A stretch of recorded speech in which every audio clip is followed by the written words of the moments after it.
जी अस्सलाम वालेकुम जी, मेरी तरफ़ से आप सब दोस्तों को ईद उल अज़हा बहुत बहुत मुबारक हो। और एक बकरा हमने ज़बह कर दी। अभी अभी एक वाइट और एक ये रेड वाला रह गया। तो आपको लिए चलता हूँ नीचे जहाँ पे ज़बह हम कर रहे हैं।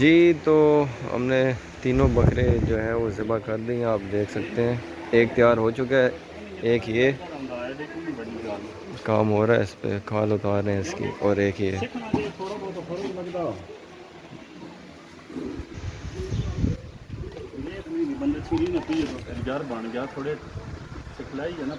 आज कसाब मुझे भी बनना पड़ा, लेकिन मैंने सिर्फ काटा है।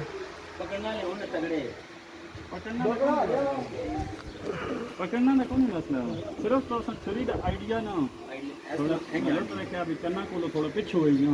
प्रोफेशनल कसाब अपनी राय का इज़हार करते हुए अपने एक्सपीरियंसेस शेयर कर रहे हैं। करना दी सही दीवान करना इसी रात तो आगे चली जाए छुरी तो फिर कुछ भी नहीं होगा कुछ भी नहीं होगा।